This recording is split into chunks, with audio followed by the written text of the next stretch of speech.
Bonjour à tous, voilà, le Jet Ciel va commencer et nous serons comme tous les jeudis avec Madame Mouna Edouardville.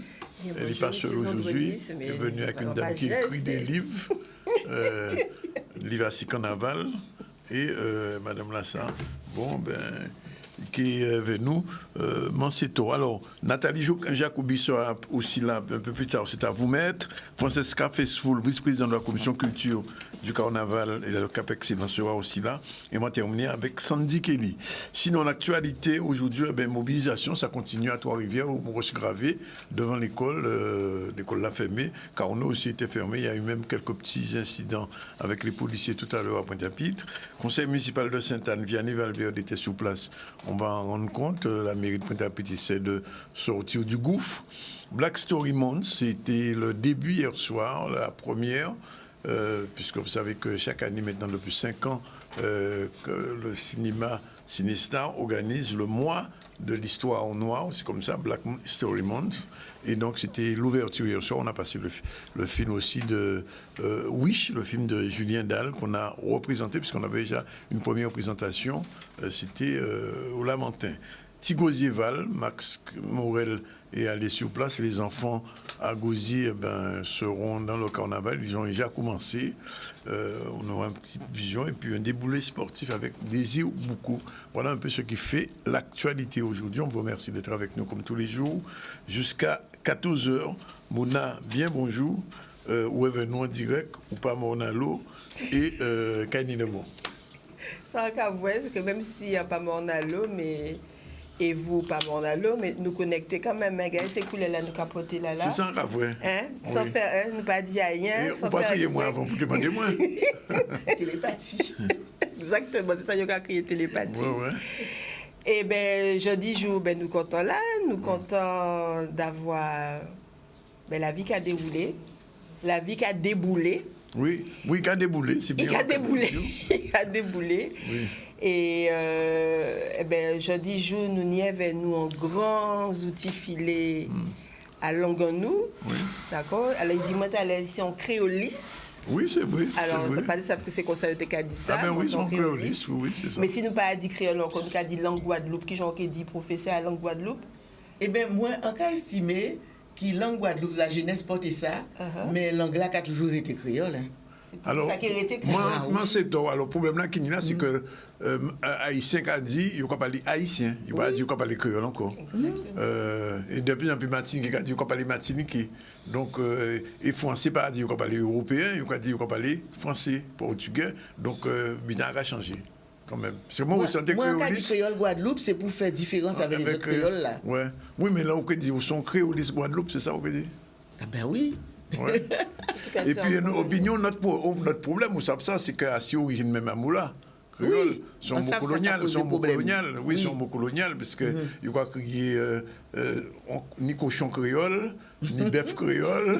Donc, moi, je ne sais pas si c'est un créole, qu'on bœuf ni qu'on cochon. Donc, ça sont d'autres débats. C'est notre débat encore que les créolistes, les anciens créolistes, parce que quand il y en a de plus en plus, on dit langue guadeloupéenne ou bien langue Guadeloupe. Bon, enfin, bref. En tout cas, langue Guadeloupe, ça on peut dire que c'est un grand honneur pour nous dire ici vraiment Jacqueline Birman Setor qui tout pendant tenir maladie couscouri là ça, il était qu'à venir porter solidarité bon nous et qui a toujours fait ça à les bics de résistance et en particulier à bics de résistance devant l'hôpital à Lié-Maria. C'est vrai que nous pas aimer ça, nous pas aimer dire les nous qu'a fait en bitaine, nous qu'a fait discrètement, c'est des gens qui sont très discrets, mais ça on peut dire c'est que régulièrement il y a une portée de l'eau en particulier parce que pas ni la vie sans de l'eau et tiens dit vous merci en l'eau pour soutien azote parce que même si Guadeloupe ne peut pas arrêter toujours avec nous la nouille là mais nous savons que yo là et même si yo a fait un geste qui a duré 5 minutes mais c'est quand même un geste et c'est important et Guadeloupéen nous savons ça Guadeloupéen solidaire en toutes circonstances. Il faut nous arrêter comme ça. En piste de la solidarité, il faut nous développer, s'annouiller, il faut nous développer qui tient en nous. Et mon Jacqueline Birman Setor, chouqué nous à dans qu'il tient nous, il fait un livre qui est extraordinaire à si Des livres même, des vraiment qu'on est là. Ah ouais, t'as là. Massa Saint-Jean et c'est nous dans période à carnaval. Donc on nous prend l'habitude justement les nous dans période qui a déroulé là, eh ben rentrer à dedans, voir qui monde qui fait avant nous parce que tout bitin qu'on dit qui belle c'est genre tout bitin qui a vu dans bitin par rapport à bitin. Ne pas rien qui rentrer en période carnaval sans songer et sans faire ça qu'il faut honorer mémoire les monde qui fait que nous chouquer à donc qu'il tient nous. Donc merci pour livre là ça et nous qui beaucoup content là. En tout à fait d'accord avec vous. Et en cas de l'honneur et respect ba grand madame là ça d'avoir peut-être la Guadeloupe pour comprendre qui chance nous ni deni. Mais moi très content il songe moi il dit moi vinn ba la voix à si carnaval et franchement celle bitan peut dire c'est qui sont madame Doubout. Alors moi à côté à force. Il combien moi il y avait nous là. Vous cadez bouler, il y a cadé bouler aussi. Vous bien fait. Il a dansé Goka aussi. Il a même sauté. Franchement. Alors toi on peut dire nous par rapport à Saint-Jean. Eh bien, livre là ça qui c'est Massa Saint-Jean Carnaval Guadeloupe, c'est deuxième parution hein, d'avoir premier là, c'est ton petit livre plus petit noir, c'était Massa Saint-Jean. Et t'as là c'est considéré son deuxième phase, en deuxième comment, son encyclopédie plus complet, voilà. Il cartonné son bel livre les éditions Nestor. Fait et il sortit avant CD. Et CD là c'était à l'attention à Mouna Ludag, Union des aveugles de la Guadeloupe que moi ka saluer au passage. Là on fait sortir livre là en songe yo et on dit comme tout le monde peut pas lire. Et ben en cas fait CD là et en les CD là c'est voix à moi yo katan en cas lit des passages ba yo et après chaque passage qu'il lit ou katan yo ka balancer musique à Massa Saint-Jean et avait chanté aussi en temps à Massa Saint-Jean et c'est groupe Massanou Chauvel qui t'a assuré musique là et monsieur Guy Jacquet t'a fait tout travail là qui t'a fait là au niveau du son. Et on peut dire que Jacques était vraiment rétabli en bitin à Casamance d'avoir pas tellement aimé voir moi et les moi t'es qu'attendre ça Jacques fait en t'es qu'à dire oui il ban moi en bitin il ca ban moi chaud au cœur parce qu'en attendre moins et en attendre monde qu'attendre moins content voilà. Et Guy Jacques c'est bien musicien là qui était dans les Vikings et que nous voyons dans le film à Migrin et Décimus tout à le fait. zouk et la prière des oiseaux. C'est ça, c'est ça. Son morceau missier et son ingénieur du son, enfin, spécialiste dans son, en tout cas. Voilà. Et pour les jeunes qui ne connaissent pas Saint-Jean, alors pour les jeunes qui ne connaissent pas Saint-Jean à présent, dans l'hôpital, pas d'avoir photo là qui est dans le livre là. Eh bien, ces photos à un missier qui pas fait rien d'extraordinaire dans Massa Saint-Jean, hein, à part lui qui était chef, hein. Mais il était devant, il était qu'à assurer la sécurité, en la mobilette, et il était unijambiste, il était non seule jambe, il était ni soufflet, drapeau bleu blanc rouge, pas d'avoir cet homme missier qui était qu'à conduire, il était qu'à mener à aller course à bicyclette. Et il mettait devant Saint-Jean, pas d'avoir, il était perdant jambe à un accident, il était bourré en l'auto à Jeanne, qui était du transport commun par Sigosier. Et il pète Jean-Maï. Là, il ouvre à Damas là, et ben, il mettait devant, il avait sifflet. Et les gens qui voyaient qu'apparaît à Don Lanconi, ils ont quand même tant de tambour à Mas là. Ils ont dit mi Massa Saint-Jean. C'est comme ça qu'ils ont attribué le rôle de. Mais il peut jouer musique en fait, il peut jouer musique là. Il était qu'à jouer musique avant.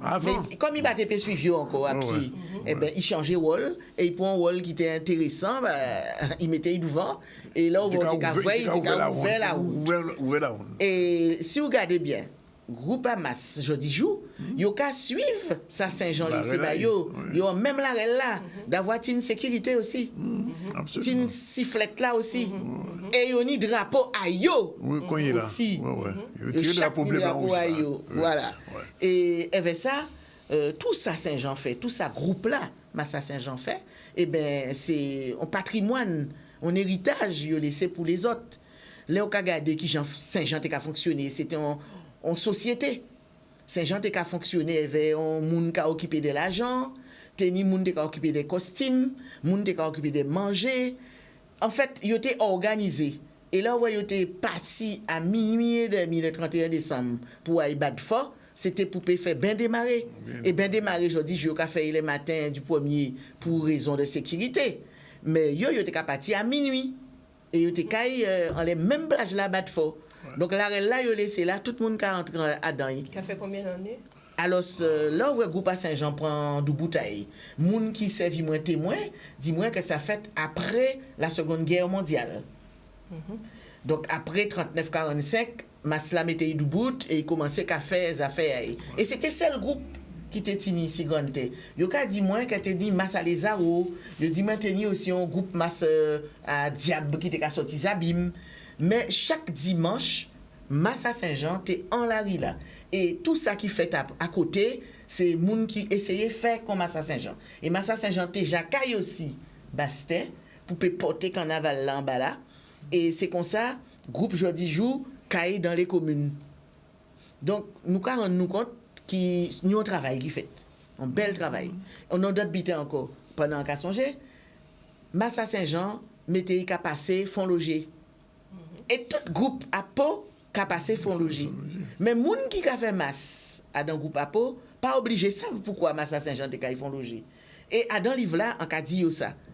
Et à dans livre là, page 130, il y a un passage assis font loger pour expliquer que même si Massa Saint-Jean prend naissance l'oricis, là il a crié Dino, mais là il chal viré par l'autre côté là et il prend Bazayo la Cousselbonne, et ben il était obligé là il sorti faire ronda yo passer par font loger avant de rentrer à la base.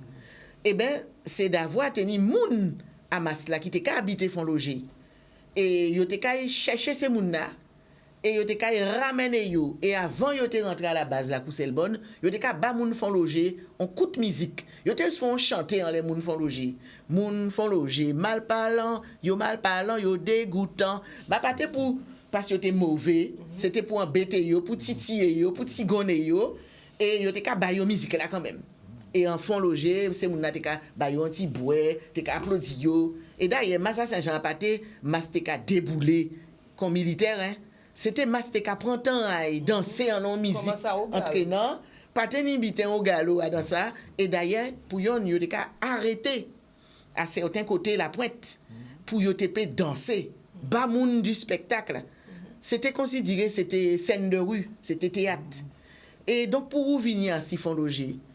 Massa Saint-Jean trouvé kay font loger pas d'avoir peut-être une moun qui te connaît à dans passé à yo qui font loger tenir un rôle important. Font loger pas qu'a existé quand je dis jour pas tenir route. C'était de l'eau qui tenait là, c'était marécage. Et yo te ka dit c'est un lieu de réceptacle. Apaté on la cou. C'est un réceptacle d'eau pluviale qui a sorti en l'air toutes ces mondes là, mon l'hôpital, mon à l'église là, mon Massabielle, mon la loge, toutes ces de l'eau là qui a convergé là et tenir un marécage là, tenir de l'eau qui a dormi là. Et d'ailleurs, il y a une grotte à fond loger. Grotte là, ça y paraît qu'elle joue au bord de la mer. C'est une petite boucle qui déjà essayé de passer, ni ça qui arrive. Eh bien, fond loger donc, c'est un côté qui, depuis en 1685, nous sommes encore en temps à l'esclavage. Pendant, il y a parlé du code noir, selon Louis XIV. Code noir qui était empêché de jouer musique, empêché de mettre au parti pilot, empêché de sauver qu'il s'y a. Eh bien, à un moment là, ça, tenir toute qualité d'interdiction pour un mec des nègres. Et ces nègres-là, ils ont trouvé moyen quand même marron et à y jouer tambour font loger. Et on joue au marin. Non, c'est Félix de la Ribaudière. Il arrivé place de la Victoire et qu'il y avait des moun pan quoi yo ka séché. Mais à partir de place de la Victoire, c'était la grande place. Bah non ay. Et donc il a trouvé des quoi là ka séché et il a demandé mais pourquoi yo pan ces moun là, ka yo ka fait là, ka yo fait comme ça. Et yo ka dit yo, eh bien ils ont joué du tambour, ils sont allés au bout de la rue de la Reine. Donc la rue de la Reine, la rue Alexandre Isaac, qui est arrivée jusqu'au côté ancien tribunal là, et côté l'église Saint-Pierre-Saint-Paul. Donc ils sont allés au bout de la rue de la Reine, donc font loger, pour se cacher là et jouer du tambour. Yo de kay fait bambou là yo là. Et donc comme yo pogné yo, ça qui a montré yo tchouye moun pour tambour. Et pourtant, nous, en 2023, Tamboula arrivé jusqu'à nous. Ouais. Ah, c'est qu'un nègre là, il faut même. Ouais. Et c'est pas ce nègre désobéi. C'est la résistance. Hein? Oui, exactement, c'est ça. Ils ont désobéi, ils ont fait de la résistance et ils ont mené Tambou là jusqu'à nous.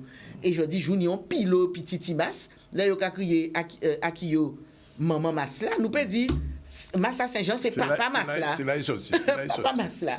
Et puis donc font loger là au bout de la rue de la Reine, c'est mon a joué pour punir yo pour pas les autres exemples. Parce que le code non était interdit ça. Voilà. Et Massa Saint-Jean toujours prend l'habitude d'aller là et fait dévirer. Et en cas quoi qui même avant yo teni base yo pour Selbonne, yo te ka monter Chimenef Kouzamia carénage et yo toujours te ka font tirer cocher par la rue Victor Hugo yo te ka créer la rue Dauphine. Et yo te ka monter là, yo te ka reparti. Donc non seulement nous résister mais nous fait petite. Ah oui. Pas ni un seul groupe à peau, ni plusieurs groupes à peau, et puis ça caille ni piscine groupe à peau, donc qui veut dire ça. Ça prend grand ballon, bel ballon. C'est l'espoir. Ah oui. Et en plus, l'on a regardé dans la Relanois, dans Caraïbes là, c'est seul côté en Guadeloupe qui dit ça. Seul côté en Guadeloupe. Pas ni Martinique, ni bon côté si ni Martinique, c'est les Guadeloupéens qui aillent Martinique et Guyane. Voilà. Tambou bon qu'on a les autres, ils ont commencé à faire qu'on nous. Mais il n'y a pas ni tambou à peau. Dans les autres mitans, et en plus de ça, l'on a regardé. La réseauté là toujours expliqué ça, ni des types de tambours, ni tambours Gokala, mais tambours à Massa sont tambours à Débonda, quoi. Voilà. Ils sont tambours particuliers. Tout à fait. Et ils ont son bassa, etc. Voilà. Et ça Kala uni, yo ka dit uni. Ouais. Membra phonique, c'est-à-dire non seul membrane, et l'autre là ni dé. Et donc son mitin qui est historique, qui le tire résistance et qui belle aussi, et qui fait qu'un carnaval en Guadeloupe, qui vient presque carnaval, pas ni pour l'autre côté. Même au Brésil, pas ni ça. Son carnaval spécial. Ni Trinidad, bon côté. C'est seulement côté nous qui ni ça. C'est montrer force à qui le tient en nous, et que peut-être on le Guadeloupe, même on nous compte de ça. Force là que ni Tinadan, mais justement, est-ce que c'est un modèle? Et créativité là, et comment c'est a dit, son bitin fait depuis le 17e siècle. Malgré toute interdiction, ils prennent mon, ils créent mon, ils massacrent mon point. Parce que Péo là-bas a raconté ça dans l'hiver aussi, qui ont empêché les nègres là jouer tambour, jouer sans, même sembler. Voilà. Interdit d'assembler. Pas fait fête, pas maillé, pas rien. Et donc, nous prenons tambour là, nous continuons. Nous prenons quadrilla, nous faisons musique en nous éveille. Oui, nous faisons une plus belle. Et il fait une plus belle, puisque nous, madame, il vient une semaine passée, il dit nous, ça qu'il a fait musique là, ça, quadrille en France. C'est français là qui a fait quadrille, mais ça va n'y rien. Il y a un bien sûr. Donc ça montre créativité en nous. Créativité et surtout rituel en nous, parce que moi, quand je vois ça, à chaque fois qu'on rituel, l'un a déboulé. Et nous pas qu'à faire rien qui en période de carnaval. Chaque fois que pendant dès l'année qui passait là, nous t'es qu'à marcher en mouvement, et ben toujours ni des groupes à peau qui viennent soutiennent nous. Et là, ils qui viennent vers nous, nous avons senti des vibrations qui sont très positives et qui ont nous force, de plus en plus force. Donc, est-ce que ces groupes à peau là, enfin, est-ce que les groupes à peau et modèles en nous là, enfin, c'est pas carnaval, est-ce que c'est un modèle à société pour la Guadeloupe? Mais en cas quoi un modèle de construction de société en nous. Ça qui est belle, c'est que si pas tenir la cou, pas tenir masse. Là, on voit qu'on parler de masser la cou, ou obligé de mettre ensemble, et on rendre-vous compte que Massa Saint-Jean, vini ça été pas d'avoir, il fait un petit la cou, il fait un petit quartier. Et c'est solidarité, vivre en famille. Vive yon et l'autre, yon capoté on ballon gamme à côté à l'autre qui fait Massa Saint-Jean prend ballon là, il prend là. Et Massa Saint-Jean déjà qu'à vivre en société. Mais il était qu'à réunir moun encore, il était qu'à fédérer. Là on regarder petit bouc t'es qu'à courir des masses. Maman yo t'es qu'à perdre yo t'es qu'à faire yo t'es qu'à prendre coup, yo t'es qu'à revenir quand même le dimanche suivant. Mais ti fille pas t'es qu'à aller à dans masse. Et pourtant ti fille t'es qu'à voir ça t'es qu'à fait. Et ça te ka bayo aussi l'idée qui yo te ka vivre dans une seule famille. Et Jean-là qui a parlé là de la cour et des masses, c'est pour montrer que société en nous-mêmes, son société à la cour. Et nous ka revient à ça.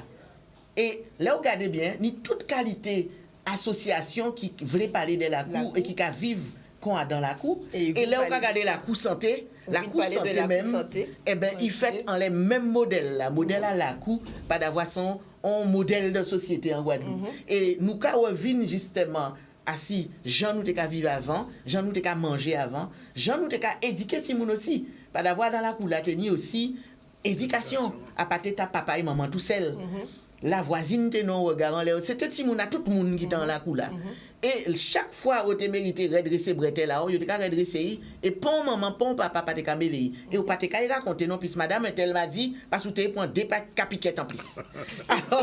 Alors c'était un modèle de société. Nous quand on vit là ça et en cas quoi qui c'est ça qui fait un plus belle divini encore pour la Guadeloupe. Et la Guadeloupe même qu'a vini à une organisation à la ronde. On a fait geste là justement pour montrer que nous ca converger, nous ca garder à dans même direction là, pas d'avoir nous ca apprendre réapprendre manger, réapprendre ça est bon dans nous, réapprendre faire ça qui bon pour qu'il tient en nous pour nous pas garder ni à droite ni à gauche. Nous peut garder à droite à gauche hein, mais nous ca occuper avant tout de qu'il tient en nous et nous n'y on l'obité à dit. Donc nous n'y on l'obité à marquer. Et nous avons contré, les larrondes qui ont contré d'autres larrondes. Voilà. Il ne faut pas arrêter la ronde au concert, tout celle là. Il faut nous contrer. Et moment à débouler la carnaval là, c'est le moment justement nous avons converger, ça va les cercles, les larrondes qui fusionné. Ouais. Et ça, c'est extraordinaire. Ouais. Et on y presque l'impression qu'il est moun dans la rue là. Yo ka métamorphosé, yo ka morphoisé, yo pas yo encore, yo ka vinn d'autres. Et c'est dans ce sens-là, ça peut-être qu'on parler de ça ou ka senti. Les wa dans des boulets là. Mais moi là t'es qu'à passer la rue la reine, pas d'avoir à présent on ka fait massi tout toi, on ka vinn à la télé ou ben à la radio et on ka aussi marqué, on ka fait petite conférence. Donc on pas débouler encore on peut dire que Covid là cassé ressort là. Mais là, on va garder mood qui a passé. Pour moi, c'est un seul peuple qui en arrive là. Donc, chaque groupe là, c'est un petit peuple. Et là, on va mettre ensemble, mais ça fait un jamboree, un big jamboree. Voilà. Jamboree. La cour santé qui a déplacé, donc il y a un mouvement, donc la cour santé en mouvement qui a déplacé à Bemao. Dimanche prochain, nous qui avec Bemao Bimas pour toujours porter conseil Bamoun, mais nous quand rentrer en la cour à Masla. Et c'est ça en fait les Ouchouké en Kitia. Donc c'est ça nous qui fait dimanche prochain, dimanche 12 février, depuis le matin nous qui est là. Et puis, nous avons dit l'organisation justement de Bemao, merci en pile de. Bon, nous, on l'espace pour nous ça exprimer nous. Continuer soigner moun parce que en fait là où il y a dans Masla où il prend bonne vibration mais faut bonne vibration là continuer, d'accord, et puis ça continuer, faut décoder ce qui a passé pendant Masla et faut prendre ça qui bon et continuer pour prendre énergie pour rester Gaïa parce que là nous dans Masla nous Gaïa tout bonnement hein. Il y a un habitant qui a survolté après c'est tamboula.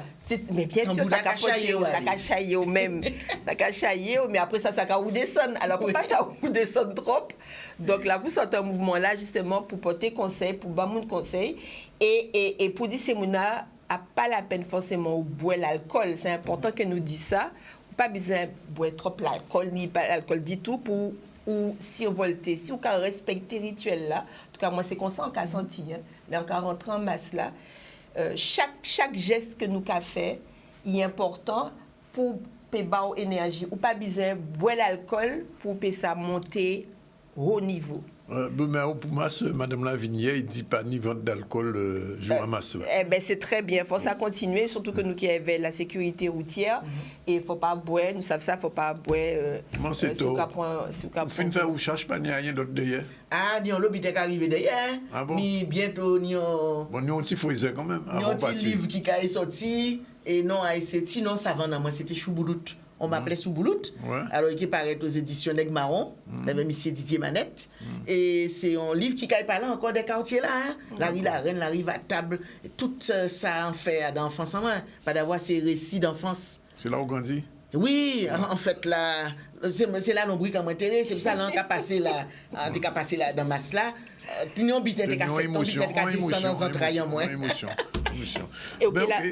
Nous prenons donc le 12, c'est ça? Le 12 février, et puis tout près là, dimanche, nous attendons samedi et dimanche, uniforme et pouvoir, séminaire à l'INSEE Balogie qui a fait là, et plusieurs ateliers à la Creole Beach.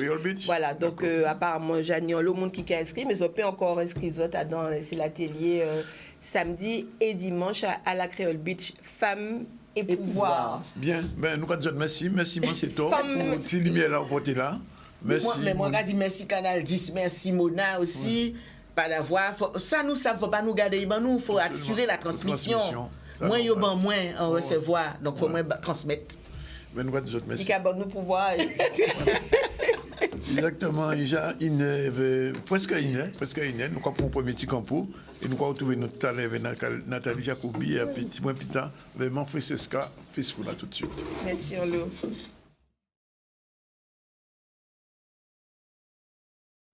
Voilà, retour sur le plateau du ZCL News. Il est déjà 13h06 et Nathalie est déjà là. Bonjour Nathalie. Bonjour Annick. Ça va? On va parler de quoi tout à l'heure? Alors on va parler de la responsabilité des parents sur le droit à l'image de leurs enfants mineurs. Ah, sur le droit à l'image, c'est important. Ouais, c'est-à-dire les enfants qui sont dans la rue quelquefois, photographie, on n'a pas le droit. En fait, aussi, mais oui, effectivement, parce qu'il faut une autorisation. Et aussi, je pensais beaucoup aux réseaux sociaux. Aux réseaux sociaux. On revient tout à l'heure là-dessus. Pour l'instant, on va faire un tour du côté de Trois-Rivières, puisque depuis ce matin, depuis 2 jours, Assia n'est pas à l'école, puisque mobilisation au collège de Trois-Rivières, au Roche-Gravé, Olivier Félix était sur place. Les collègues en ont marre un peu parce que ça fait quand même 4 jours que l'établissement ne donne plus cours aux élèves. Les collègues, dès lundi, me demandaient quand est-ce qu'on avait avoir une réponse du rectorat. On n'a aucune réponse. On se demande à quel jeu joue la rectrice parce que les plus pénalisés, ce sont les élèves. On a l'impression que ça ne la dérange pas du tout qu'au collège de Trois-Rivières, il n'y a aucune classe d'ouverte pendant 4 jours. On ne sait pas jusqu'à quand elle veut faire durer ça, mais il serait judicieux qu'elle prenne ses responsabilités et qu'elle nous réponde de façon positive pour la réouverture des 2 classes qu'elle ferme. C'est un jeu un peu malsain que joue la direction. Nous faire reprendre alors que les parents savent et nous soutiennent en n'envoyant pas leurs enfants. C'est juste de dire, voilà, les collègues sont rentrés, mais les collègues ne veulent pas se jouer à ce jeu-là parce que ça fait quand même 4 jours qu'ils sont mobilisés. La stratégie du pourrissement que semble jouer la rectrice et donc forcément la chef d'établissement qui doit suivre ne va pas marcher ici. Donc, on souhaite des réponses claires. On perd 5 élèves, on nous supprime 2 classes. C'est un mauvais calcul. Les collègues ne comprennent pas, les parents ne comprennent pas. On aimerait vraiment qu'il y ait une réponse rapide de la rectrice. On a l'impression qu'elle veut lancer le mouvement du 7 février avant tout le monde. Et voilà, donc on attend peut-être une négociation, parce qu'il y a une école, un poste qui va être fermé, et les enseignants de Trois-Rivières sont vent debout, comme on dit. Conseil municipal de Sainte-Anne, là, vous savez que Sainte-Anne a changé de maire depuis déjà 2 mois. Baptiste en cachait une autre, et donc Vianney Valverde était sur place pour ce conseil municipal un peu particulier. On regarde. Premier conseil municipal de l'année 2023. Ça part précisément sur, je dirais, un point important dans la vie d'un conseil municipal, ce sont les orientations budgétaires. Donc, effectivement, et associé à quelques points que nous avons évidemment votés. Et donc, je suis un maire avec mon conseil municipal heureux. Ça s'est bien passé avec une bonne tenue de cette réunion-là. Premier conseil municipal ordinaire de l'année 2023, nous avons pu délibérer sur 2 points en ce qui concerne le sport, en tout cas les infrastructures sportives de la ville de Sainte-Anne. Le premier, c'est la phase 3 du stade, où en fait nous avons pu, et qui a été voté en fait, donc on a pu voter à l'unanimité d'ailleurs, la réfection de la phase 3 du stade qui comprend la démolition et la reconstruction du mur d'enceinte, la réfection de la piste, du sautoir de longueur. Il y avait donc dans cet ordre du jour la régularisation donc du marché aux puces qui existe à Sainte-Anne depuis plus d'une dizaine d'années, mais qui n'était pas réglementé. Et c'est chose faite aujourd'hui. La volonté du maire Franck Baptiste aujourd'hui, c'est d'organiser et de structurer son domaine public. Et donc évidemment, nous avons donc transféré ce marché à Valette. Il est structuré, juridiquement, organisationnellement, et donc aujourd'hui, il va générer des recettes. C'était important de le faire. Nous avons bien sûr à délibérer sur le fonds d'aide aux communes qui est affecté par le conseil départemental. En fait, chaque année, le conseil départemental donne une subvention aux communes et généralement, nous mettons cette subvention sur les travaux routiers, sur les travaux de voirie. Les situations de la ville, c'est en bonne santé. Nous sommes excédentaires. Nous avons quand même un excédent de 4 millions d'euros et nous avançons avec. Mais quand je dis 4 millions, c'est-à-dire que nous devons faire très attention parce qu'il faut savoir que dans cette majorité où nous sommes élus 2020, et on a assaini les comptes depuis avec l'ex-maire Christian Baptiste, où nous avons trouvé des déficits, nous avons trouvé effectivement des endettements, un endettement qui était prévu de 30 millions, maintenant nous sommes à 20 millions, c'est-à-dire que nous avons fait des efforts. Et moi, je veux poursuivre avec le conseil municipal pour assainir ces comptes et que nous puissions avancer.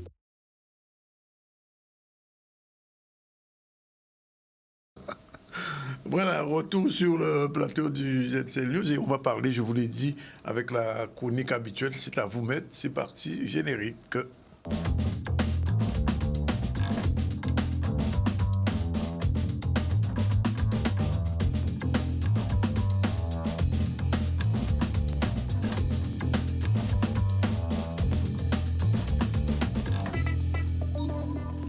Mais c'est à vous mettre. Merci, Yannick. C'est à vous. Alors, sur la responsabilité des parents, sur le droit à l'image, sur les enfants mineurs. Alors, qu'est-ce que le droit à l'image d'abord? Alors, le droit à l'image est le droit dont dispose toute personne sur la fixation et la diffusion de son image. Ainsi, toute personne a sur son image et sur l'utilisation qui en est faite un droit exclusif et peut s'opposer à sa diffusion sans son autorisation. Alors, ce droit n'est pas consacré par un texte spécifiquement, c'est une création jurisprudentielle. Donc, à défaut de texte spécifique, alors on va se rapporter à l'article 9 du Code civil relatif à la protection de la vie privée, qui constitue la base commune au droit dit de la personnalité, dont le droit à l'image. Ce droit découle également de l'article 8 de la Convention européenne des droits de l'homme, qui est relatif au droit au respect de sa vie privée, dont le droit à l'image. Donc, alors, ça veut dire qu'en fait, pour mon image, les gens qui me regardent n'ont pas le droit de me regarder en ce moment. Ah ben si, on a le droit de te regarder. Moi, je parle de la fixation, te photographier et diffuser ton image sans ton autorisation. Si, tout le monde on a des yeux, on a le droit de te regarder avec ta belle chemise jaune. Les gens peuvent me regarder, regardez Nathalie aussi. Alors, qui est concerné par le droit à l'image, Nathalie? Ben justement, tout le monde. Tout le monde est concerné par ce droit à l'image, à savoir, donc toi, moi, un homme politique, un enfant mineur. Donc, on a le droit, effectivement, concernant la photographie de notre image, on a le droit de dire si, justement, on donne notre autorisation ou pas pour sa diffusion. Mais alors, pour un enfant mineur, comment ça se gère, le droit à l'image? Alors, concernant un enfant mineur, donc déjà, qui est responsable de son droit à l'image. Donc ça sera ses responsables légaux qui seront responsables de son droit à l'image. Alors, il y a quelque chose qui est nouveau, qui est apparu depuis quelque temps, ce qu'on appelle l'e-réputation sur le net, c'est-à-dire la possibilité de diffuser ces informations ou ces images sur le net. Est-ce que ça a un impact sur l'e-réputation, le droit à l'image? Tout à fait, parce qu'il faut savoir que la e-réputation, donc en fait, c'est tout ce qu'on va diffuser sur le net concernant un individu, donc ça pourrait être ses photographies. Après, le problème d'Internet, c'est que ça laisse des traces et ça peut laisser des traces pendant longtemps. Donc il faut savoir concernant cette e-réputation, ça sera les responsables légaux des enfants mineurs qui en seront responsables. Parce que je peux donner un exemple. Admettons, un enfant, on met ses photographies quand il est petit. Ensuite, l'enfant est ado. D'autres personnes retrouvent les photos et il pourrait avoir ce phénomène de harcèlement. On pourrait se moquer de lui parce qu'effectivement, sur certaines photos, il pourrait être d'une certaine façon et ça pourrait avoir des conséquences dans sa vie.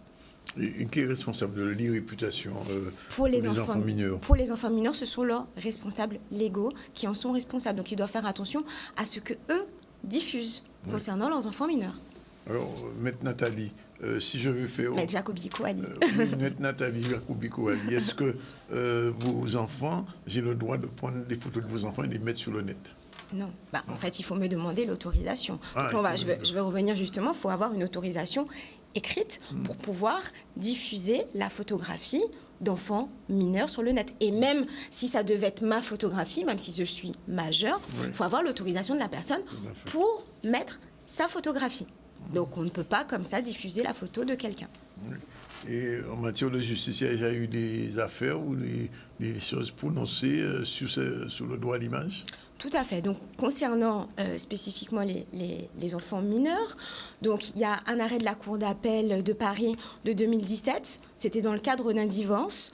Donc, la Cour d'appel a interdit aux parents de diffuser la photo de leurs enfants sur le net, les réseaux sociaux. À savoir que dans cette affaire, chacun des parents diffusait des photos de leurs enfants sur le net. Et effectivement, chacun demandait la cessation de justement la cessation de ces photos et de les retirer. Et la Cour d'appel a indiqué que justement, il devait retirer ces photos. Pourquoi ? Parce qu'il devait avoir l'autorisation des deux parents pour pouvoir diffuser ces photos. Donc, ça veut dire qu'un parent, père ou mère, peut saisir le juge des affaires familiales si une photo a été diffusée sur le net sans son autorisation? S'il s'agit de l'autre parent, effectivement. Parce qu'il faut savoir qu'on va faire la différence entre les actes dits usuels, à savoir ce sont les actes de la vie courante. Donc, lorsqu'effectivement vous avez des enfants, vous pouvez avoir l'autorité parentale conjointe ou exclusive. Donc moi, je vais parler du cas où l'autorité parentale est conjointe. Donc ça veut dire qu'elle est exercée par les deux parents. Concernant les actes usuels de la vie courante, donc si par exemple la résidence est fixée chez l'un des deux parents, si l'enfant doit faire peut-être une sortie scolaire ou si il faut signer un mot d'absence, on n'a pas besoin de l'autorisation des deux parents. Ce sont des actes usuels de la vie courante. Par contre, pour les actes importants, il faut l'accord des deux parents. Poster des photos sur Internet de son enfant n'est pas un acte usuel, c'est pas un acte de la vie courante, c'est un acte important parce que ça peut avoir des conséquences importantes dans la vie de l'enfant. Donc, lorsque l'autorité parentale est conjointe, il faut avoir l'autorisation des deux parents pour pouvoir... Des deux parents? Des deux parents, lorsque l'autorité parentale est conjointe, pour pouvoir poster la photo de son enfant sur les réseaux sociaux. Et il y a une sanction juridique dans ce cas-là qui est prévue? Et tout à fait. Donc à ce moment-là, si on ne respecte pas justement cette formalité, donc on pourra être condamné par les juridictions civiles à des dommages et intérêts pour justement et demander la cessation de ces photos. Et sur le plan pénal, il faut savoir que l'article 226-1 du Code pénal va condamner à une peine d'un an d'emprisonnement et de 45 000 € d'amende le fait de capter dans les lieux privés des images sans l'autorisation de la personne et de les diffuser. Ça peut aller très loin donc. Tout à fait, parce qu'effectivement, le droit à l'image, il faut le respecter. Alors, il y a un mode d'emploi finalement pour publier une photo d'un enfant ou d'une personne d'une manière générale? Tout à fait. Un formalisme particulier? Oui, donc il suffit d'avoir son autorisation. L'autorisation doit être écrite et suffisamment précise pour permettre de savoir si l'intéressé a bien été informé de l'utilisation qui sera faite de la photographie. Après, s'agissant de l'enfant mineur ne peut pas signer une autorisation, donc ça sera ses responsables légaux qui devront signer cette autorisation. Bien, il fallait le savoir tout ça. Et donc, en fait, c'est depuis l'existence du net et des réseaux sociaux que ça a pris cette ampleur-là. Tout à fait, parce qu'on va voir, parce qu'on n'a pas suffisamment de recul aujourd'hui pour dire le préjudice que ça peut causer pour un enfant, le fait qu'il ait peut-être sa photo sur les réseaux sociaux. Mais on a des exemples, j'ai pu, en tout cas parmi nos voisins européens, où des enfants ont porté plainte contre leurs parents, justement, parce qu'ils avaient, une fois qu'ils sont devenus majeurs, parce qu'ils justement ils avaient posté des photos d'eux quand ils étaient enfants, et ils ont demandé des dommages-intérêts, et ils ont obtenu ces dommages-intérêts. Donc c'est pour ça qu'il faut faire attention, ça a une incidence. Ça peut avoir une incidence sur la réputation de l'enfant lorsqu'il grandit, il peut être victime de harcèlement, et les parents, lorsqu'ils ont l'autorité parentale, ils doivent veiller à l'intérêt de leur enfant. Et dans la mesure où on ne sait pas les conséquences que ces photos pourraient avoir par la suite, je pense qu'il faut agir avec beaucoup de précautions. Et en agissant avec beaucoup de précautions, je ne vais pas donner de conseils formels aux uns et aux autres, mais je pense que pour protéger ces enfants, c'est bien de ne pas forcément diffuser leurs photos tant qu'ils ne sont pas en âge de donner leur accord. Bien, c'est dit. Et c'est retenu. Si vous avez raté, vous avez la possibilité de revenir sur le Facebook du ZCL ou sur le Facebook de Canal 10 pour retrouver l'intégralité de la chronique de Nathalie Jacobi-Coani. Merci, maître. À bientôt. Oui. On revient à l'actualité. Black Story Month, je le dis, c'est une manifestation née aux États-Unis il y a quelques années, depuis 5 ans, avec la création du Ciné-Star chaque année, donc à la même période.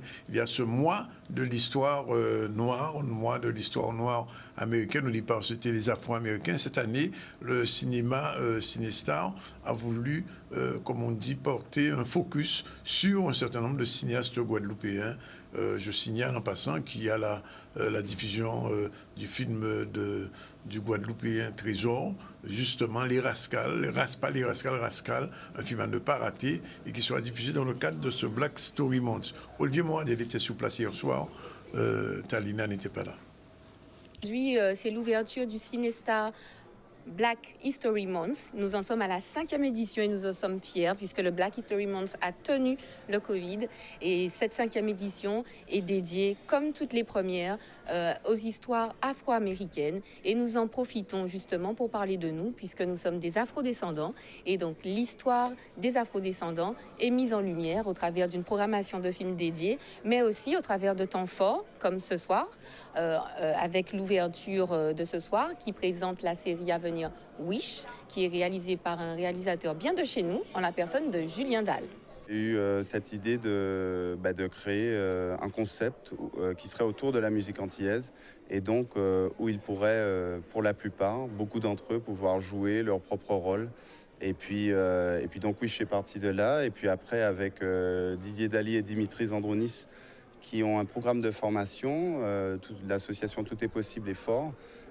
Du coup, le projet a été avancé pour que ces mêmes jeunes en formation puissent faire leur projet de fin d'études sur un tournage professionnel. Former des jeunes en fait à un diplôme Bac+2 en audiovisuel. Et pour cette année-là, on voulait justement qu'il y ait un volet fiction. Donc on a fait appel à Julien Dalle qui est venu, qui nous a proposé de faire cette série avec lui. Et en fait, de février 2022 à septembre, on a travaillé avec les jeunes pour pouvoir justement les insérer sur le tournage. Donc ça, les jeunes ont vraiment pu voir ce qu'on appelle un vrai tournage et participer activement, c'est-à-dire qu'ils n'étaient pas là en tant que stagiaires, mais ils étaient là vraiment en tant que je dirais, professionnels, au semi-professionnel en tout cas. Et ils ont travaillé avec nous sur les 5 jours de tournage. Et franchement, l'équipe, à la fin, les a applaudis parce qu'ils ont vraiment assuré. Aujourd'hui, on est en train de développer l'ensemble de la série Wish pour un tournage en septembre-octobre 2023. Avec une levée de financement et un appel à l'ensemble des entreprises guadeloupéennes, l'ensemble des Guadeloupéens à rejoindre ce formidable rassemblement. Effectivement, les 2 années de crise ont été compliquées, mais le public est de retour en salle. Sur les derniers mois, notamment depuis la sortie de Woman King, on assiste à un vrai retour en salle du public. On a été gâtés aussi en termes de programmation, puisque Black Panther 2 est sorti et Avatar, vraiment, c'est le record du box-office. Et on en profite et on est content. On est vraiment heureux de retrouver notre public. Durant toute cette période, du 1er au 10 février, on va pouvoir vraiment se plonger au cœur des histoires qui nous ressemblent. Nous, Antillais, nous, Guadeloupéens, nous, Afro-descendants. Le 8 février, j'invite tout le monde à venir ici, échanger, débattre avec Emmanuel de Rénal et Steve Folagadé qui ont écrit un livre « Dialogue improbable entre un béquier et un Afro-descendant ». L'histoire de ce dialogue, 2 visions différentes, vraiment venez partager, écouter, apporter. Voilà, bien, le rendez-vous est pris tout le mois sur le Black Month Story. Et donc, à ne pas rater, je vous l'ai dit, entre autres, Les Tirailleurs, le film d'Omar Sy, mais aussi Rascal, le film de monsieur, ce Guadeloupéen réalisateur, qui est d'ailleurs venu au ZCL. Il est venu dans la chronique de Madame Ferdi. Et son film est actuellement en salle. C'est un film qui a cartonné en France. Ça s'appelle donc Rascals.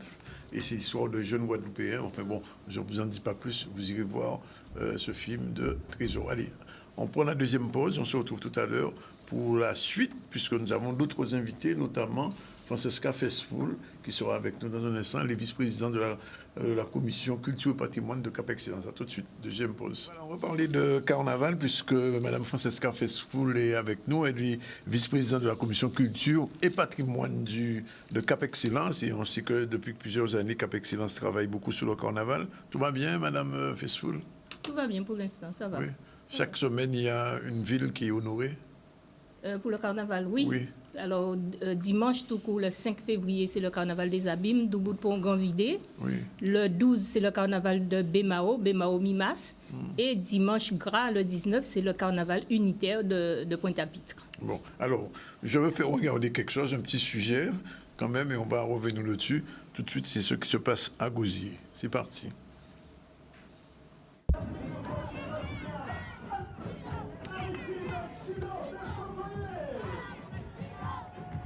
Majestueux. Ils ont su faire passer le message que l'écologie, c'est l'avenir. Et je remercie en fait les équipes, je remercie les familles qui sont venues encourager leurs enfants, la municipalité, les agents, en fait toutes les petites mains et surtout le KGK. Nous avons eu un petit Gosierval à la hauteur. Le carnaval des enfants, comme vous avez pu le constater, monte en puissance. Cette année, nous sommes à la 1e édition. Et donc, les enfants étaient satisfaits, les parents sont tout joyeux. Un défilé magnifique avec des enfants investis. Je salue le travail des équipes, mais aussi des associations qui ont pris le temps d'organiser une petite chorégraphie, qui ont pris le temps de maquiller les enfants, mais également de parfaire les costumes.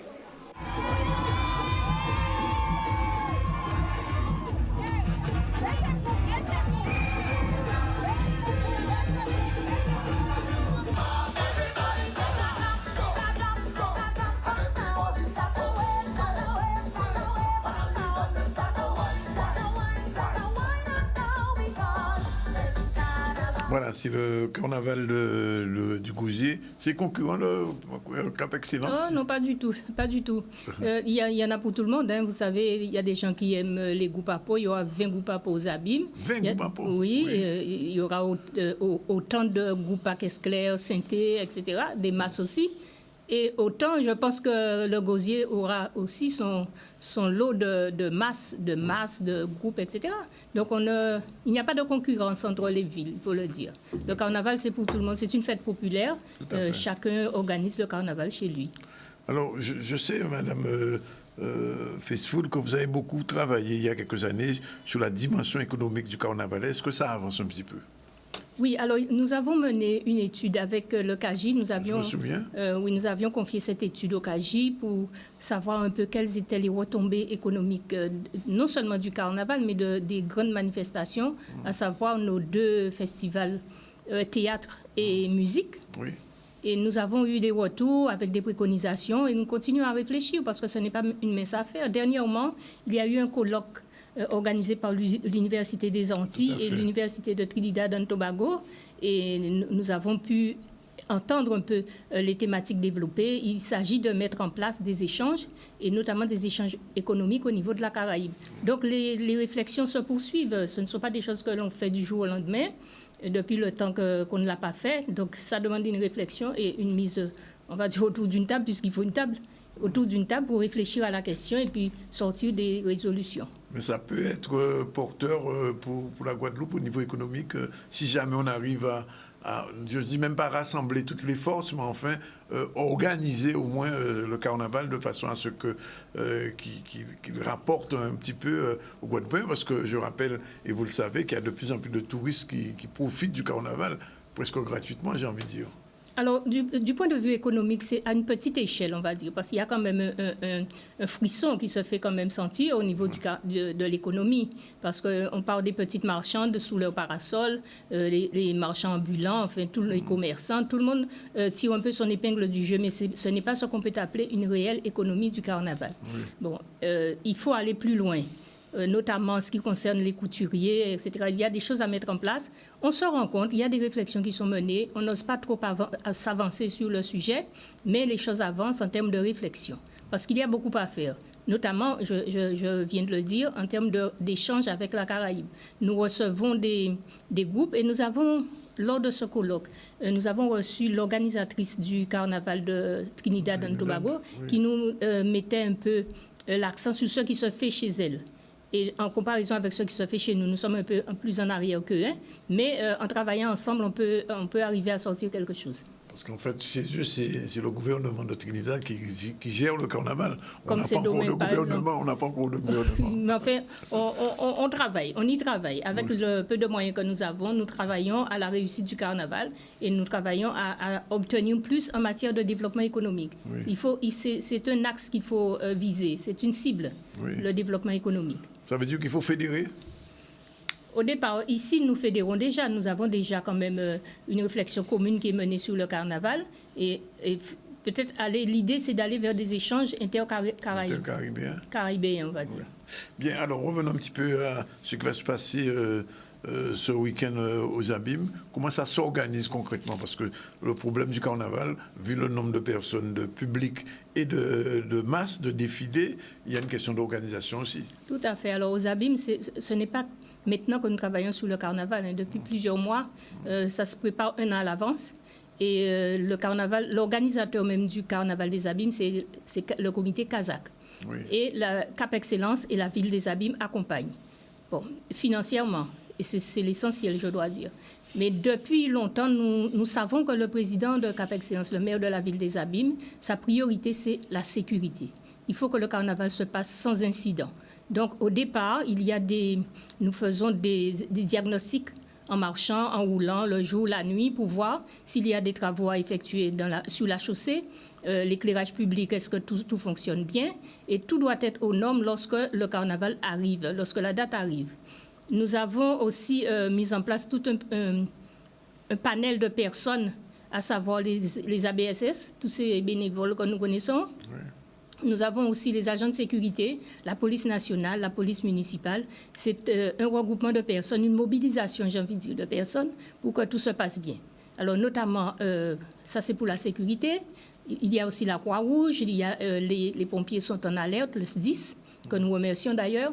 Et au niveau de l'hygiène aussi, nous avons pris nos précautions parce que tout est mis en œuvre pour que la chaussée, enfin le territoire de la ville reste propre. Au départ, nous n'avons pas, vous avez dû constater qu'il n'y a pas beaucoup de flyers.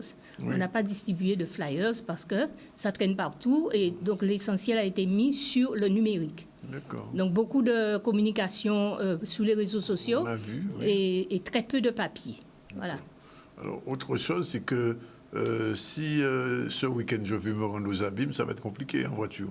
Ah, ça, il faut venir avant 10h parce qu'à partir de 10h, le circuit est bouclé. Alors, il peut boucler où exactement?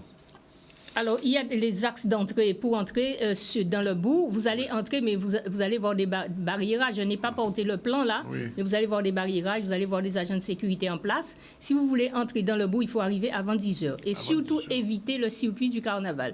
Le carnaval va quitter l'école Joseph Théodore et partira à l'intérieur du côté de la Nationale, arrivera dans le bourg des Abîmes en passant par la rue du cimetière. Traverse la rue du cimetière, traverse la rue du cimetière, passe au niveau de l'EHPAD, Jérémy Jalton, entre sur le stade et refait le chemin inverse pour regagner son point de départ. Le top départ, c'est quelle heure? C'est 14h. Alors, c'est une heure théorique ou c'est une heure pratique? Alors, je regarde bien pour ne pas me tromper parce que je suis sur les horaires des Abîmes et sur les horaires de Pointe-à-Pitre. L'heure de départ du premier groupe, c'est 14h. Oui. C'est une heure. Alors, ils seront très, très, très rigoureux sur le départ parce que les retards de groupe... La semaine dernière, c'était la panique. Bon, je préfère ne pas avoir été à leur place parce que c'est vrai que les groupes ont beaucoup attendu. Mais là, les groupes partiront de 3 minutes en 3 minutes et nous demandons, enfin, le comité kazakh demande que les groupes soient à l'heure. Le premier départ a lieu à 14h. Plus de 47 groupes à faire défiler en comptant les groupes à peau. Qui ne... 14h, donc ça veut dire que le dernier groupe partira aux environs de 18h30 à peu près. Alors, les groupes à peau ne s'intègrent pas trop dans ce programme-là, dans ce planning-là. Parce qu'il y en a qui s'intègrent, oui, pour qu'ils passent sur le stade, mais il y en a d'autres qui ne passent pas sur le stade. Oui. Donc, ils prennent un peu d'autres circuits et on ne peut pas calculer ça mathématiquement. Mais il faut que ce qu'on recommande au groupe, c'est d'être à l'heure. Premier départ à 14h. S'ils n'arrivent pas à l'heure, soit ils passeront en dernier, soit ils ne passeront pas. Voilà. Oui. Est-ce que, comme pour Bimao 12, il y aura des tribunes payantes? Oui, alors la volonté du maire des Abîmes, c'est de permettre aux gens d'être à l'aise pour regarder le carnaval. Donc, vous avez autant de monde, enfin, beaucoup plus de monde dans la rue que sur le stade. Le stade a une capacité de 5 000 personnes. Oui. Nous n'avons pas 5 000 personnes sur le stade. Mais avec un ticket de 5 €, vous pouvez vous asseoir et regarder tranquillement le passage des défilés, puisque le jury lui-même est sur le stade. D'accord. Bon, donc tout est prêt. Ce carnaval, la boutique du carnaval sera là aussi? Alors il y a, non pas la boutique du carnaval, mais nous aurons un village. Avec, je vous ai dit, ils vont cibler l'aspect touristique avec des ateliers de maquillage, des ateliers de jeux traditionnels. Cet espace-là sera géré par l'élu délégué au tourisme, Madame Lacascade, et qui est en lien avec les tours opérateurs, qui fera venir des touristes de leur hôtel jusqu'aux Abîmes. Ah bon? Oui, mais avant 10h, ils vont venir ces gens-là? Oui, ils trouveront le moyen d'arriver. Et ensuite, ils repartiront plutôt que... Enfin, leur bus va s'installer de façon à pouvoir partir sans encombre, parce que les touristes doivent arriver à une certaine heure à leur hôtel pour dîner, etc. Donc, tout est organisé pour que l'aspect touristique ne soit pas négligé. Alors, j'ai donné le top départ, c'est 14h, la finale? 23h, 23h30. 23h30. Bon. Et c'est là que les questions de sécurité se posent le soir au retour.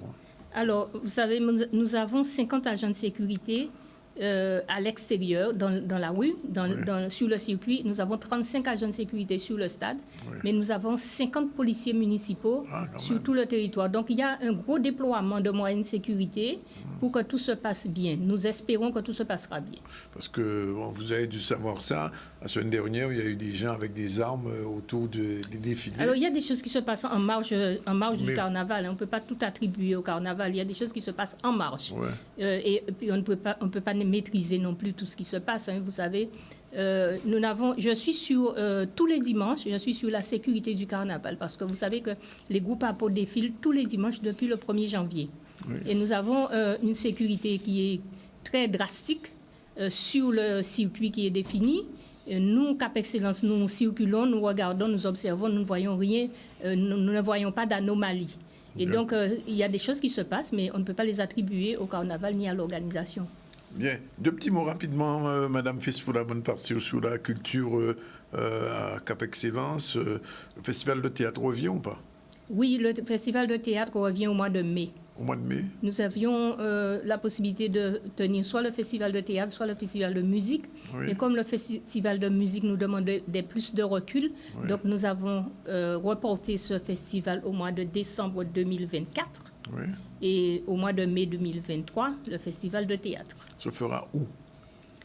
Eh bien, c'est toujours sur tout le territoire. C'est un festival Cap Excellence, donc les prestations tournent. Un jour à Bemao, un jour à Pointe-à-Pitre, un jour aux Abîmes, avec la finale le plus souvent. Pour la musique, la finale se fait à Pointe-à-Pitre.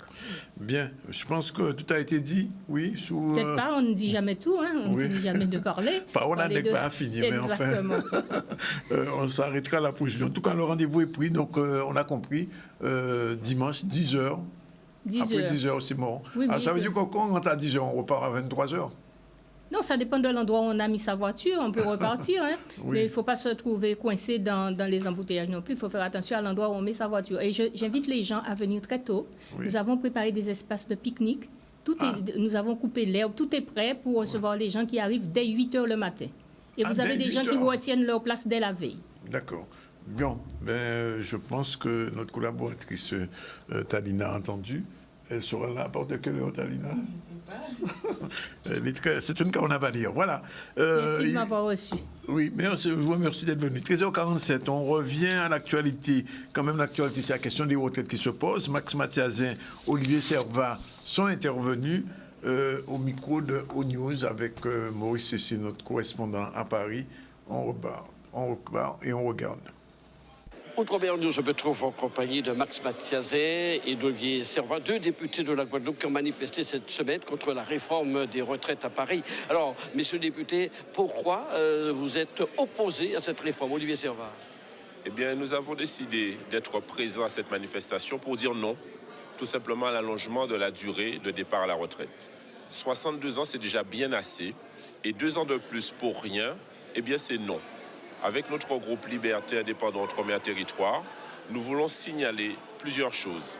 La première, c'est qu'il y a de la pénibilité et que lorsqu'on a travaillé et qu'il y a eu des troubles, notamment du squelette, on ne peut pas demander aux personnes d'aller plus loin.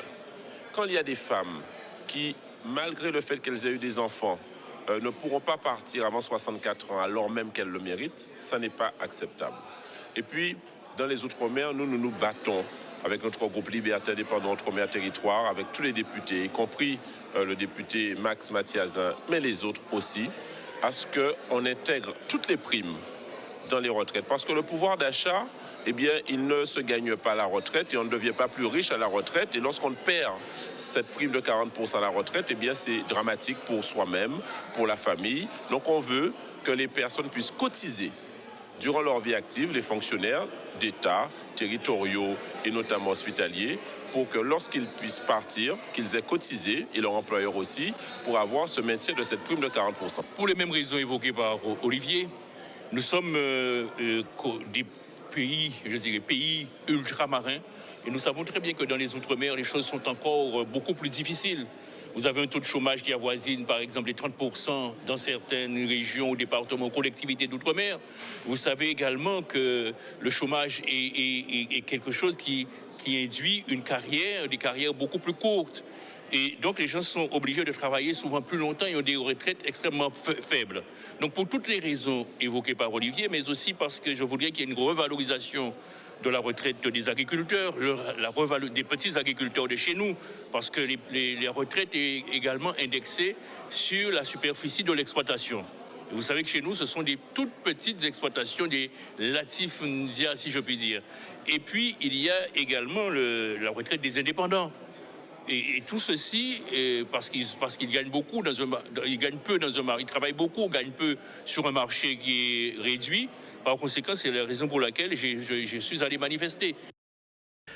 Voilà, eh bien, le ZCL d'aujourd'hui est terminé. Je rappelle, comme tous les jours, que dès le début, nous avons reçu Mounaïd Ovid et Mme Setor Bioma, avec elle on a parlé de la cour à Carnaval. Effectivement, Mme Setor Bioma a écrit 2 ouvrages sur le Carnaval et nous a dit qu'elle prépare un deuxième.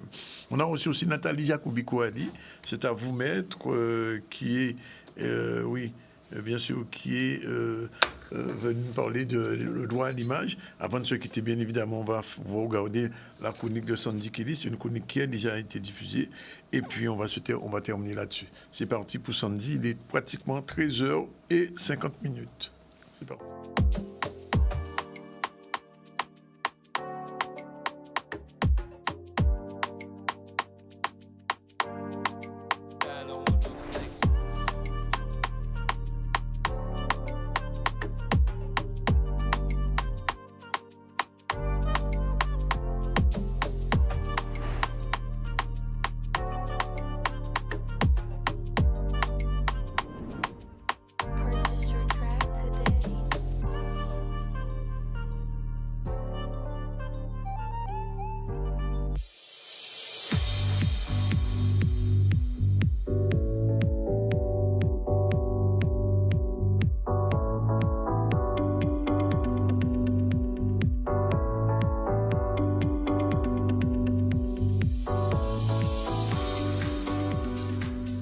Bonjour à tous, c'est Sandy Kelly pour la chronique S2M. Aujourd'hui, je me situe au showroom de Milani à Arnouville-Petitbourg et je reçois Madame Lanfoy. Bonjour Madame Lanfoy, Véronique pour les intimes. Bonjour Sandy, merci d'être venue chez Milani. C'est un grand plaisir Véronique. Alors, avant de commencer, depuis quand distribues-tu en fait cette magnifique gamme Milani aux Antilles-Guyane? Alors Milani, c'est une jolie aventure qui nous est arrivée il y a maintenant 20 ans. Voilà, donc ça fait 20 ans. Oui, le temps passe. Hein. Ça fait 20 ans qu'on distribue Milani en Guadeloupe, Martinique, Guyane, France métropolitaine et un peu la Réunion aussi, petit à petit. D'accord, très bien. Alors Milani, ce n'est pas qu'une marque de maquillage, c'est bien plus. Est-ce que tu peux nous dire pourquoi? C'est vrai que Milani n'est pas qu'une marque de maquillage, même si c'est une marque de maquillage maintenant qui a fait son petit bonhomme de chemin et qu'on connaît bien. L'histoire de Milani, c'est aussi l'histoire d'une femme qui était fabricante de maquillage aux États-Unis depuis de longues années, parce que la marque qu'elle avait créée était là depuis 30 ans. Et elle a eu envie de proposer autre chose, une gamme qu'elle appelait inclusive. Son objectif à elle, c'était que quelle que soit la femme qui arrive devant le présentoir Milani, elle trouve son bonheur, que ce soit pour des raisons de couleur, de texture, de pigmentation, parce qu'on n'a pas toutes les mêmes goûts, de carnation, mais aussi de pouvoir d'achat. Ça, c'était son rêve. Très bien. Alors, où peut-on retrouver justement les produits de la gamme Milani en Guadeloupe, par exemple? Alors, essentiellement, parce qu'historiquement, en Guadeloupe, on a l'habitude de trouver son maquillage en pharmacie. On est très, très, très bien distribué en pharmacie, donc Guadeloupe comme Martinique, bien sûr, Guyane aussi, mais aussi les boutiques de détail cosmétiques qui représentent bien la gamme de plus en plus, les instituts de beauté. C'est ça, ce que j'allais demander. Et puis les parfumeries aussi. Voilà. Donc on est, en fonction des besoins, des envies de chacune, on est bien achalandé maintenant. Je pense qu'on doit être pas loin de presque, on a été jusqu'à presque 200 points de vente à cette année. J'ai pas fait quand même, point, mais oui. Quand même. Donc on peut pas ne pas trouver Milani en Guadeloupe. Ah, si on le trouve pas, c'est que soit on cherche pas au bon endroit, soit on ne connaît pas notre numéro de téléphone. Et justement, notre numéro de téléphone, qui est le 802-802, en fixe, ça permet de répondre à toutes les clientes qui sont un peu perdues ou qui cherchent un produit qu'elles ne trouvent plus, parce que les collections changent. Donc, on est à la disposition du public pour répondre à ces questions-là aussi. Véronique, qu'est-ce qui fait la particularité de Milani dans le monde du maquillage? Il y a deux particularités. Il y a son mode de fabrication, c'est-à-dire son concept. Ce que la fabricante, la femme qui était à l'essence au départ de Milani, Laurie Ming, a voulu. Elle a voulu une gamme qui soit esthétiquement un peu comme un bijou. Donc c'est la particularité de Milani, ces boîtiers dorés, ces packaging très ronds, parce qu'on aime le côté féminin, lumineux, brillant, un petit peu d'or, mais voilà, pas trop de bling bling non plus. Donc elle a travaillé sur des produits esthétiques très féminins, mais elle voulait un rapport qualité-prix qui soit accessible pour tout le monde, sans rogner sur la qualité. Donc elle a fait un choix qui, à mon sens, a toujours fait la force de Milani, c'est que quand vous achetez un produit Milani, vous payez le produit qui est dedans. Ça veut dire que les laboratoires qui fabriquent et qui formulent les produits Milani sont des laboratoires du même réseau que les réseaux des gammes sélectives. Donc on a du très très haut de gamme. Et pour avoir un prix quand même compressé, Milani a fait le choix d'un packaging qui va avoir la même durée de vie que votre produit. Ça veut dire en clair que quand vous achetez un fond de teint, le boîtier, quand vous l'achetez, il est neuf. Mais ça reste un boîtier qui est fabriqué en Asie, à des coûts très abordables. Et quand vous allez avoir fini votre fond de teint, le boîtier, il va être un petit peu usé. Quand vous avez terminé votre rouge à lèvres ou votre fond de teint Milani, votre packaging, vous n'avez aucun regret à le jeter à la poubelle. Mais par contre, au niveau de la qualité, vous avez la qualité du produit. Dans 80% des fournisseurs qui composent des produits Milani sont des produits de grandes marques sélectives, sont des laboratoires qui travaillent pour les grandes marques sélectives. Très bien. Alors, j'ai cru comprendre que les clientes peuvent également se déplacer au showroom. Qu'est-ce que vous proposez? Donc, le mardi, c'est le mercredi après-midi et le samedi matin. Est-ce que tu peux nous en parler? Oui, c'est ça. En fait, on s'est rendu compte qu'avec la période du Covid et la pénurie des salons, on avait une grosse demande de conseils auprès de la clientèle, ce qu'on faisait quand on faisait le salon de la beauté et puis le make-up show. Donc, on a ouvert le showroom ici à Arnaudville, Petit-Bourg, le mercredi après-midi, 14h-17h, et le samedi matin, 9h-13h. Voilà. Donc, c'est pendant ces deux périodes, on a une maquilleuse disponible à 100% pour la clientèle, donc mesdames, n'hésitez pas à venir. Et l'idée, c'est justement de vous accompagner dans la routine quotidienne pour arriver à définir quels sont les produits qui vous correspondent, mais aussi définir ce qui va vous permettre de sortir avec le look que vous avez envie. pour la chronique S2M, on a un code promo qui vous permet de bénéficier de moins 20%, je crois. C'est ça, moins 20% sur les achats quand vous arrivez. Voilà, donc notez bien, c'est le code promo Sandy Milani qui vous permet de bénéficier de ces moins 20% au showroom Milani. En tout cas, merci. Avec grand plaisir. Merci. N'hésitez pas à passer au showroom donc le mercredi après-midi de 14h à 17h et le samedi matin de 8h, de 9h à 13h. Est-ce que tu peux nous laisser des coordonnées, Véronique? Oui, bien sûr, vous pouvez nous joindre au 05 90 802 802. Alors, en semaine, nous sommes ouverts, puisque nous travaillons exclusivement avec les professionnels en semaine, de 7h30 du matin à 14h30. Voilà. Je vous remercie. C'était la chronique S2M et je vous dis à très vite.